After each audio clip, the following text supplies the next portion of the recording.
Very good morning, students. I hope all of you are doing well. Today, I have supplied the notes related to Unit 1 of Retail Management. So, Retail Management is a subject which is included in your marketing specialization paper. And this video that I'll attempt to upload in YouTube, and I'll share the link of this video in your WhatsApp group.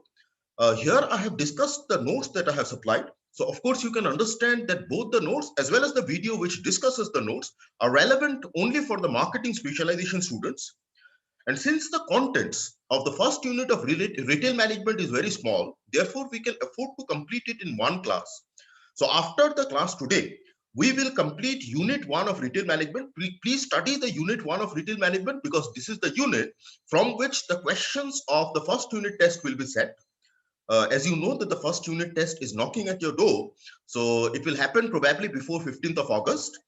So if you find any problem, if you have any doubts, you can knock me, and I will be very glad to help you out.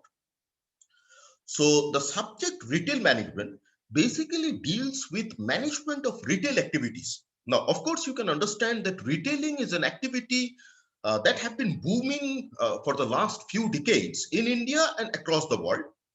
But what actually retailing means? Retailing actually means that the activities which are involved to sell the products or services to the final consumers. Now, when you say final consumers, it means that the activities which are involved to sell the products for the consumers who will use it for personal or family use. So it basically means that any activity which is involved in selling the goods to someone who will resell it or who will process it and convert it into a finished goods does not come under the bracket of retail activities. Now, so retailer is an agent, a person, an organization or an institution who comes in the last link of the whole value chain. Now, what actually does last link of the whole value chain mean? The value chain is responsible for providing the goods and services to the consumers. It will start from the supplier who will supply the raw materials to the manufacturer. The manufacturer then produces the finished goods. He then supplies it to the distributors. The distributors will supply it to the retailer, and the retailer will ultimately make the products available to the customers. So you can, of course, understand that retailer or retailing activity, of course, is assuming a very significant role in the whole value chain, because a retailer is an agent, an institution, or a person who comes in direct contact with the consumers. So I'm sharing the screen with you. Please pay attention.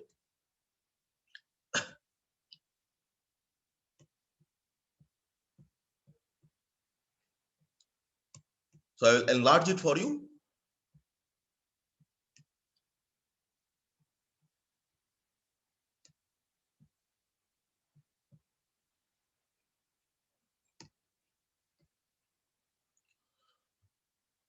So these are the topics that we will discuss today. And by discussing these topics, we will be able to complete the first unit of retail management. So first of all, we will commence with the concept and characteristics of retail. It is said that retailing is defined as an activities where the products and services are sold to the customers for personal or family use. As I have told you earlier, that here the any activity which is responsible for selling the goods and services to the consumers who will consume it for the final time. That means he does not resell it, he does not process it and convert it into a finished goods, is called retailing. So retailing, of course, you can understand, is the last chain or the last link in the whole value chain. So it is responsible for matching the individual demands of the consumers with the supply of the manufacturer. Now, it is said that the word retail has come from a French word retailier, which means to cut a piece off or break bulk. Now, what actually does cutting a piece off mean? It means that, say, for example, if the retailer purchases the products in bulk from the distributors, or of course the manufacturer will produce the products in bulk, but ultimately when the products are to be sold to the consumers, the retailer sells it according to the needs of the consumers. It may happen that the consumer may come and ask for only few quantity or even one piece of that particular product. So here the responsibility of the retailer is that where at the previous stage when he purchased the product from the distributor, he purchased it in bulk, but when he sells it to the customers, he must sell it according to the needs and wants of the consumers. So of course, we have witnessed that the nations who have enjoyed greatest economic and social progress are having very strong retail sector. Now, why does retail then boom? In the whole world, why retailing sector has been booming? The answer is that because retail sectors is providing many benefits. First of all, it can make easy access to variety of products for the customers. So retail, a very popular saying is that a retail can be considered as a one-stop destination. That means you can go into a retail outlet and the different products can be made available to you, variety of products. There is a freedom of choice. That means the consumers can choose at his own from the different varieties of products that are there, and a high level of customer service.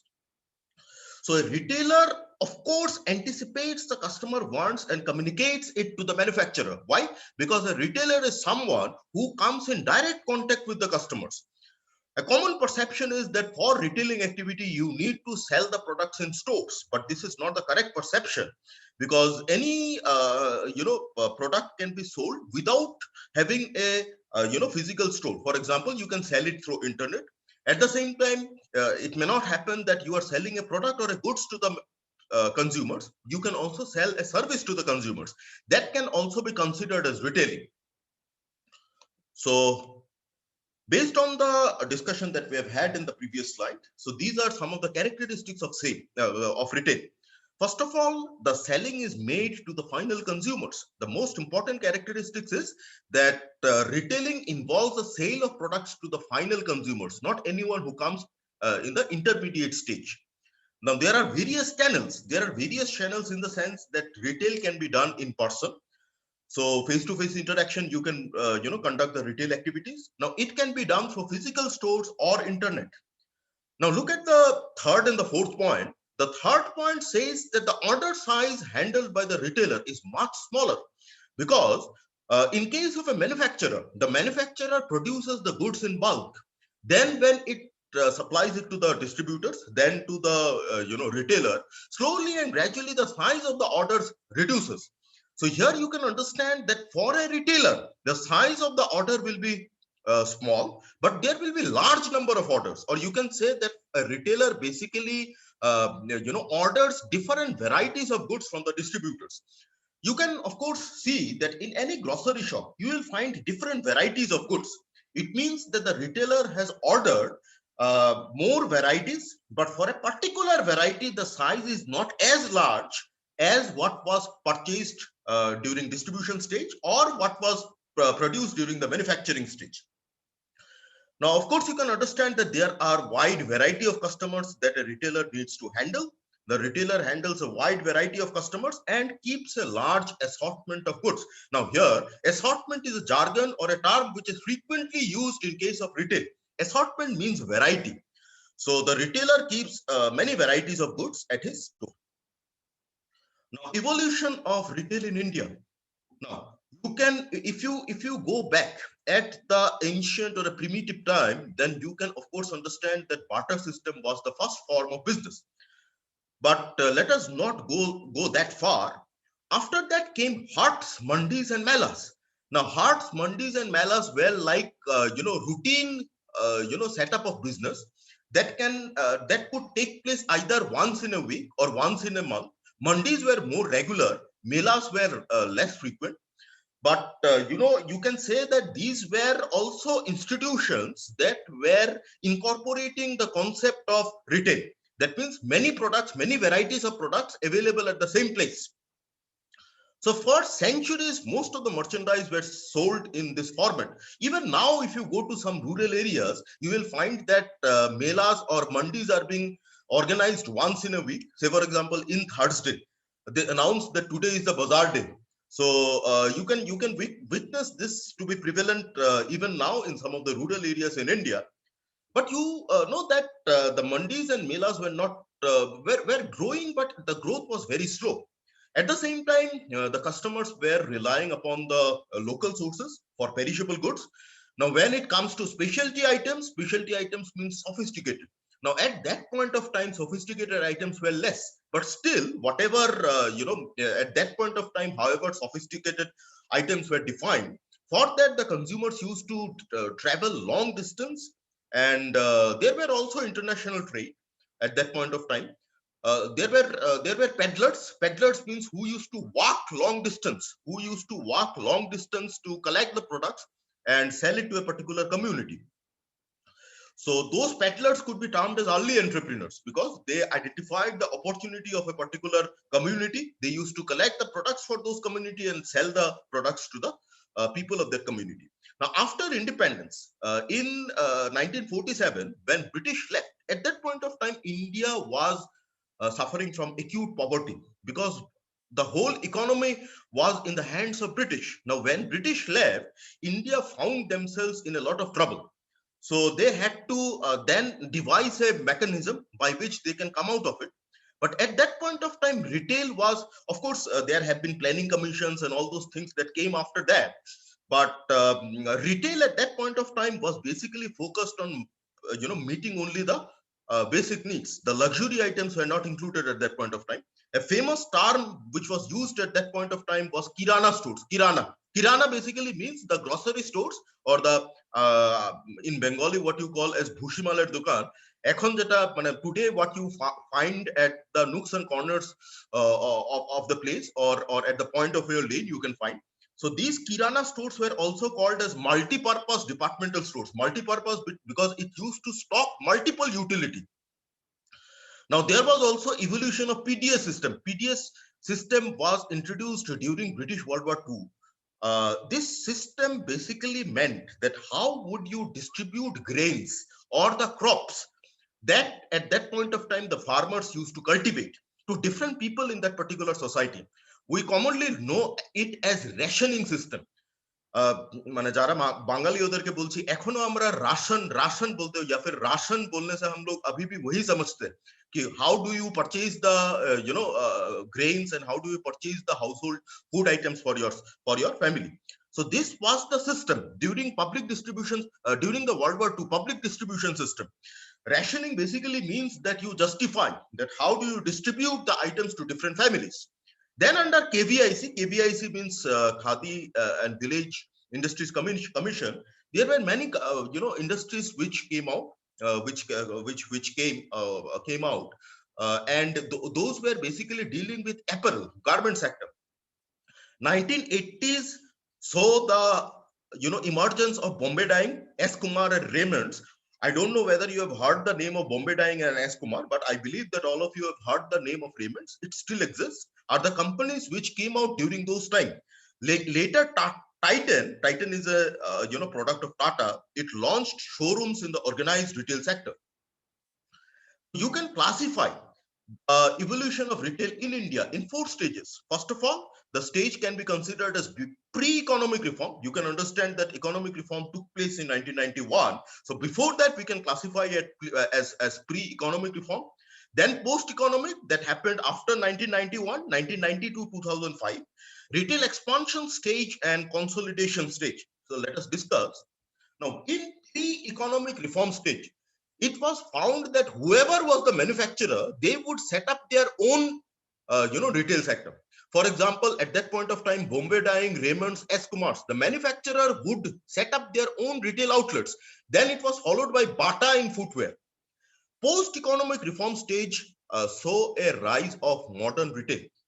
It happened mainly because of the fact that in 1991, the LPG policy that was adopted in India, that is liberalization, privatization, and globalization, it opened up economy to some extent. Now, because of that, the purchasing power of the people at that at that point of time also took a rise. Now, there were shopping malls which were introduced. Many foreign companies also entered at that point of time. For example, McDonald's, Adidas, Reebok, Nike. These were some of the foreign institutions or foreign retail outlets which came to India during the post-reform stage. Next, retail expansion stage is a period where the retail sector witnessed a sharp rise. Now here, what used to happen was that there were, foray of new retail formats. Foray means variety of new retail formats. For example, today what you commonly know as shopping malls and hypermarket or supermarkets, these are the results of the expansion stage. Now, with virtually unlimited potential on desk, Reliance, Tata, Aditya Birla, and Mahindra entered into the scene. Now, what happened then? There was an FDI policy which was announced by government in 2005 and 6, which said that a foreign retailer could take up 51% stake in the joint venture. So this resulted in some of the retail sector entering into India, such as Walmart, Alamani, etc. So India had always been, welcoming to foreign companies, or the FDI policy of India is that they would be, outward centric means they would always welcome foreign companies to India. Now, the policy that was declared in 2005 and 6 related to retail sector was 51% stake as a joint venture for the foreign firms with the local firms.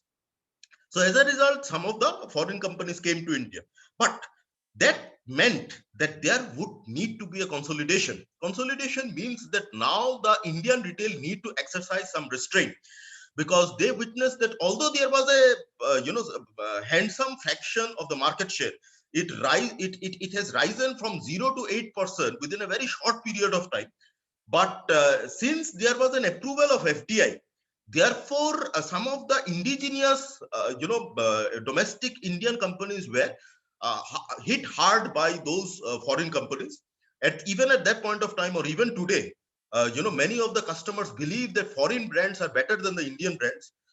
At the same time, there was also emergence of internet users who would purchase online, for example Amazon, and then came your Flipkart and all those.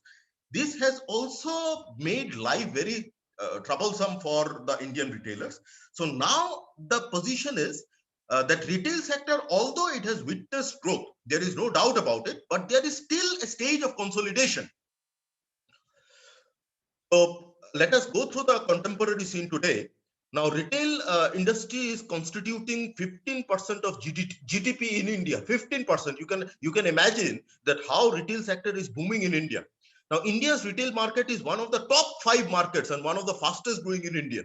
So, fastest growing in the world. Now, India now has 14 million retail outlets. So you can, if you consider the population, that amounts to one store for every 90 customers. So this is the way the retail sector has boomed in India. It has opened up, the retail outlets have been opened up in nooks and corners. But let me tell you that retail sector has been classified into organized and unorganized retail. Now, unorganized retail are those kirana stores and grocery shops and all those. Although you can say that there have been a rise in the number of retail outlets, but it had the rise in the retail outlets were, however, small standalone mom and pop kirana stores. Kirana stores are also called as mom and pop, and they have been run by the owner themselves. And the members of the family are being considered as the workforce of those particular place. That means there have not been so much of employment outside the family. So the retail sector in India also remains highly fermented, as organized retail in the country is still at a nascent stage. Organized retail has not grown to the full extent as it was expected, you can say. So the present size of India's retail market is estimated to be $450 million. Now here we are considering both organized as well as unorganized retail. Now, according to the Confederation of Indian Industry, as per the report titled Retail in India, it was $320 billion in 2004 and 5. So although the organized retail presently forms only 4 to 5% of the total retail trade, uh, you can say that it is significant marketing wise to merit special attention, because marketing wise it is still gaining special attention. But more importantly, it has been growing. So this is a chart which is depicting the condition of contemporary retail in India. Now, retail sector as a whole has been enlarging. The modern retail grows, but at a lower rate than expected. Urban Indians' shopping trends because there have been it is a positive indication for the potential of modern retail. The urban Indians have been showing positive shopping trends. They have been shopping more frequently than what they were earlier. So modern retail has come in multitude format. For example, there are departmental stores, supermarket. We will discuss it in the next class or in the second unit. Now, retail chains have developed private labels and growth. There is a growth of e-tailing. E-tailing means the retailing that is being done over online. And there is a reason for the shift in the Indian retail structure. So there is a growth of population, there is a growth of GDP, there is more brand awareness, changing consumer behavior. There is an explosion of media. Because of the explosion of media, of course, the people are more exposed to the foreign brands, and therefore the demands have become varied. Earlier, where media was not so media did not cater earlier. So at that point of time, people also did not have that much of awareness. Now, because of the explosion of media, even people who is living in a rural area will have an idea about the brands that are available in, or that are that can be found in foreign countries. And there have been advent of malls across the country. This is how we have completed the first unit of retail management. I will discuss the second unit of retail management within 2-3 days. But first of all, study the first unit of retail management thoroughly, because this is, as I have told you, this is the unit from which the questions for your first unit test will be set. So I hope that you have been able to grasp the concepts that I have discussed. If you have any problem, as I have told you, that you can always call me. I will be glad to help you out. And I would also expect that as we are taking so much of pain to provide the notes and prepare this video and upload this video in YouTube and then send it to you, I hope that you also are playing your part. You are also are sincere enough to read the notes and study the notes whenever it is made available to you. Anyways, thank you very much and have a good time.